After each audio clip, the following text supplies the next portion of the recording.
Instituto Superior de Formación Docente Continua y Técnica, República Federal de Alemania. Profesorado de Educación Secundaria en Lengua y Literatura. Espacio curricular, Literatura Extranjera 2. Profesora González Valeria.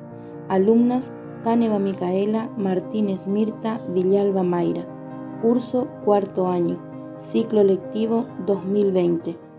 Obra literaria La Metamorfosis de Franz Kafka. Franz Kafka nació en 1883 y falleció en 1924. Era hijo de padres judíos que vivió los estragos de la Primera Guerra Mundial. Nació en Praga, ciudad de estilo barroco y fantástico. Su vida no estuvo dotada de grandes hazañas, ya que era tímido y antisocial.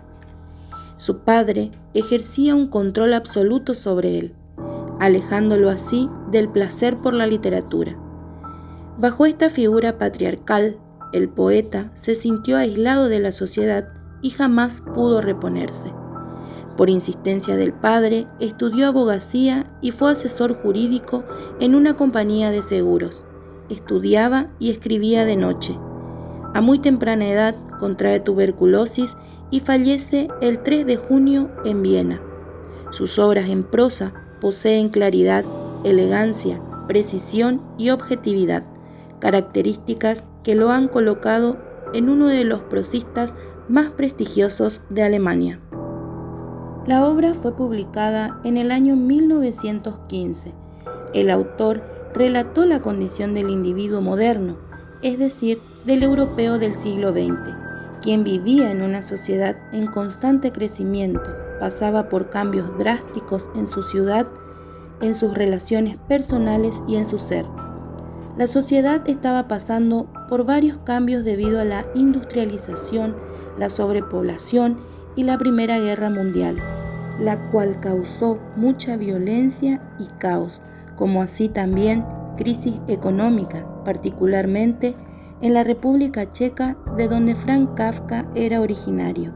En su literatura, Kafka revela las ansiedades de los europeos del siglo pasado afectados por los conflictos sociales, políticos y económicos de sus naciones. Los textos de Franz Kafka sugieren también un enfoque autobiográfico, por lo que representan el contexto histórico del autor, pero desde su perspectiva personal. Existen tres modelos de abordaje literario: el formalismo ruso, el estructuralismo y la semiótica. El formalismo ruso. El formalismo ruso es una teoría y una corriente que surge en Rusia en la década de 1915 y 1920 y es reprimida por motivos políticos en 1930. Sus representantes más destacados son Roman Jakobson, Viktor Lobotsky, Vladimir Prop, Boris Tamarsky. El formalismo ruso, una teoría de lo que Jakobson da a denominar literariedad, es decir, de aquello que hace que un determinado texto sea literario y se diferencie de otros textos. Los estudios formalistas se ubican en el, como se dice, la naturaleza y el uso de los mecanismos literarios.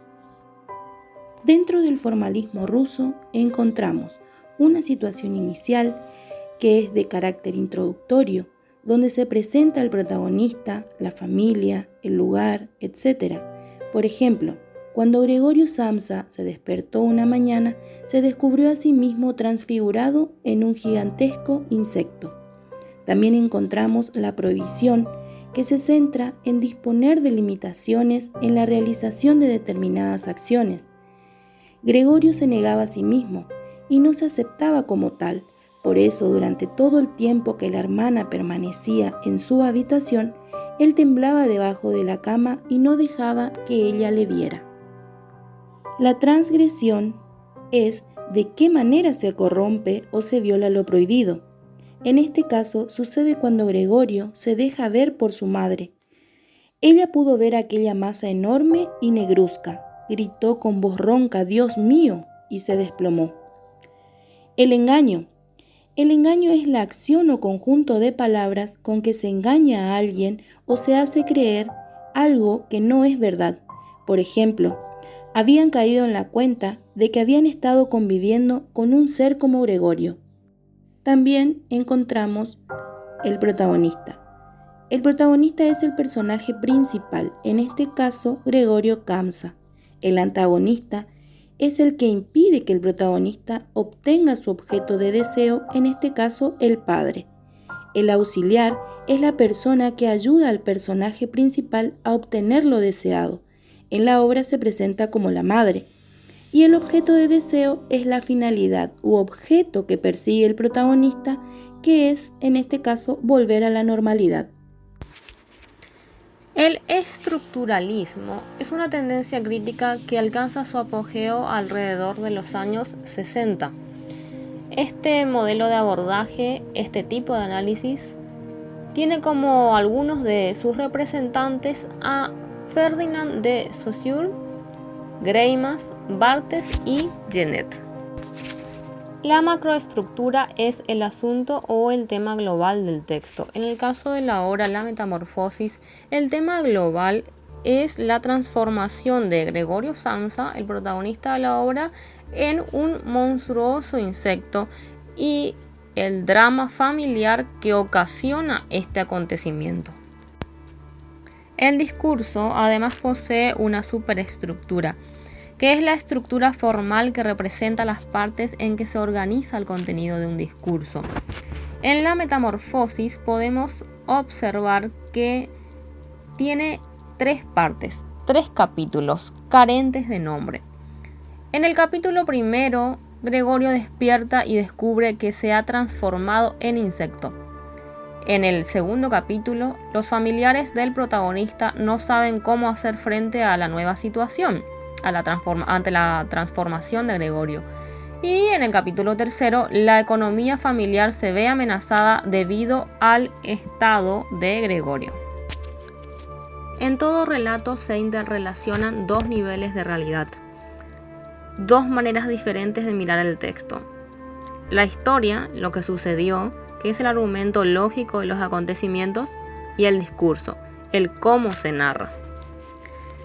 En la obra ya mencionada, en el capítulo primero, la historia comienza con el despertar de Gregorio Samsa, un comercial encargado de mantener económicamente a toda su familia.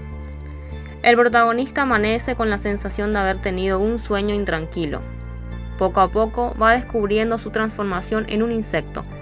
Sus innumerables patas, su abdomen abombado, el caparazón que sustituye a su espalda y sus nuevas y fuertes mandíbulas. Pese a la gravedad de la situación, la primera preocupación de Gregorio es justificar su estado en el trabajo. Y un gerente de los almacenes donde Gregorio trabaja decide ir a buscarlo a la casa debido a su inusual retraso.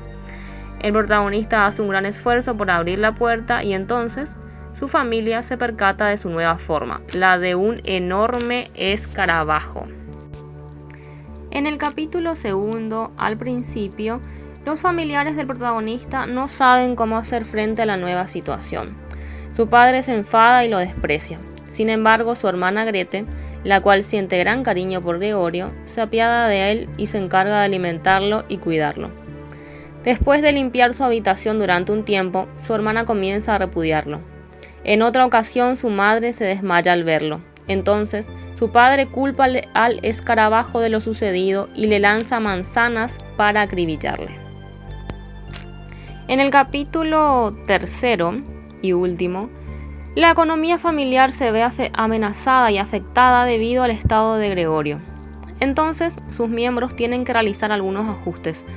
Por ejemplo, recortar los gastos del hogar, reducir la jornada laboral de la criada y alquilar una de las habitaciones a los nuevos inquilinos.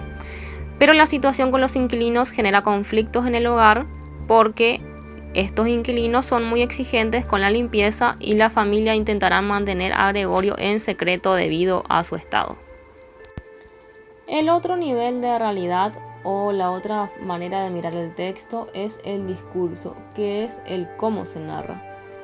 La historia de Gregorio es planteada por 2 tipos de narradores. Por un lado se encuentra el narrador extradiegético o heterodiegético, que cuenta la historia externamente sin tener nada que ver con los hechos ocurridos. y por el otro lado el narrador omnisciente, que no solo es omnisciente en el relato, sino que también es omnipresente. La obra también posee un marco narrativo, que es donde se sitúan espacial y temporalmente los hechos y se presenta a los personajes que van a protagonizar la historia, además de que también se expone la situación inicial. El marco está compuesto por personajes, tiempo y lugar. Los personajes pueden ser una persona o animal inventado por un autor que interviene en la acción de una obra literaria o de una película. El tiempo es el orden cronológico y los acontecimientos deben referirse uno tras otro para tener una sucesión lógica. En cuanto al lugar, en la obra se pueden identificar diferentes escenarios. Con respecto a la obra analizada, los personajes son Gregorio Samsa, Greta, el señor Samsa, la señora Samsa, el jefe de Gregorio, los 3 huéspedes y las criadas. El relato transcurre en un lugar cerrado, que es en este caso la casa de la familia Samsa. Y con respecto al tiempo, la duración de los hechos suceden en aproximadamente 1 mes y medio, tomando como referencia desde la conversación de Gregorio Samsa en Insecto hasta el día de su muerte. La semiótica es la disciplina que intenta explicar cómo se produce y cómo se capta el sentido. Todos sabemos que se produce y se recepciona el sentido a partir del contacto con múltiples materias significantes. Llamamos materias significantes a cualquier cosa que, en contacto con ella, significa algo para nosotros, es decir, que tiene significado. Desde la semiótica, la diferencia es que ya trasciende el texto.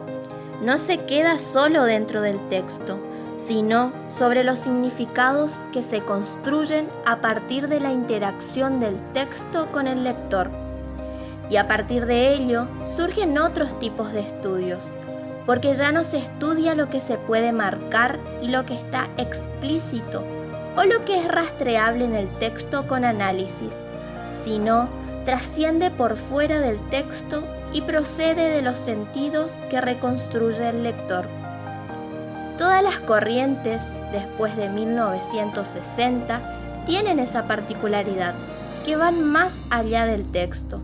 El texto con el contexto, el texto con su autor ideal, el texto con el lector, sin abandonar, por supuesto, los análisis estructurales y formales, pero incorporando estas nuevas aristas a tener en cuenta para un análisis más profundo de los textos literarios. Uno de los aspectos que podemos analizar dentro de la semiótica es el icono. ¿Qué es el icono? Donde el signo se parece de algún modo a aquello que lo representa. Es decir, el signo que tiene relación de semejanza. En la obra literaria La Metamorfosis, el icono que encontramos es la portada del libro. Otro de los aspectos que podemos analizar dentro de la semiótica es el índice. ¿Qué es el índice? El índice es donde el signo se asocia con aquello de lo cual es señal. Es decir, son signos que se conectan por razones naturales. En la obra literaria La Metamorfosis podemos encontrar los siguientes índices. Por ejemplo, el insecto, índice de asco, miedo y repulsión. Lastimar, índice de maltrato. Y esconderse, índice de vergüenza. Otro de los aspectos que podemos analizar dentro de la semiótica es el símbolo. ¿Qué es el símbolo? Es donde el signo es considerado como una convención unida de manera arbitraria con su referente. En este caso, en la obra literaria podemos encontrar los siguientes símbolos. El uniforme, que simboliza la autoridad que tenía el padre. la manzana, símbolo de pecado, y los muebles simbolizan los obstáculos con que se encontraba el protagonista. El último aspecto que podemos analizar dentro de la semiótica es el cuadro semiótico. ¿Qué es el cuadro semiótico? Es un esquema lógico de 4 posiciones. Están representados por 2 términos contrarios, que son horizontales, y 2 implicaciones, que son las líneas verticales. ¿Para qué nos sirve hacer un cuadro semiótico?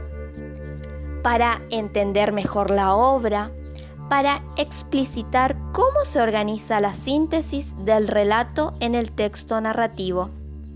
También nos ayuda a elaborar la macroestructura, que es el sentido global del texto. Para poder elaborar el cuadro semiótico de una obra, debemos buscar el concepto principal teniendo en cuenta la temática de la obra. Una vez que tenemos el concepto principal, debemos buscar un contrario. En este caso, en la obra literaria La Metamorfosis, el concepto principal es rechazo y su contrario, aceptación.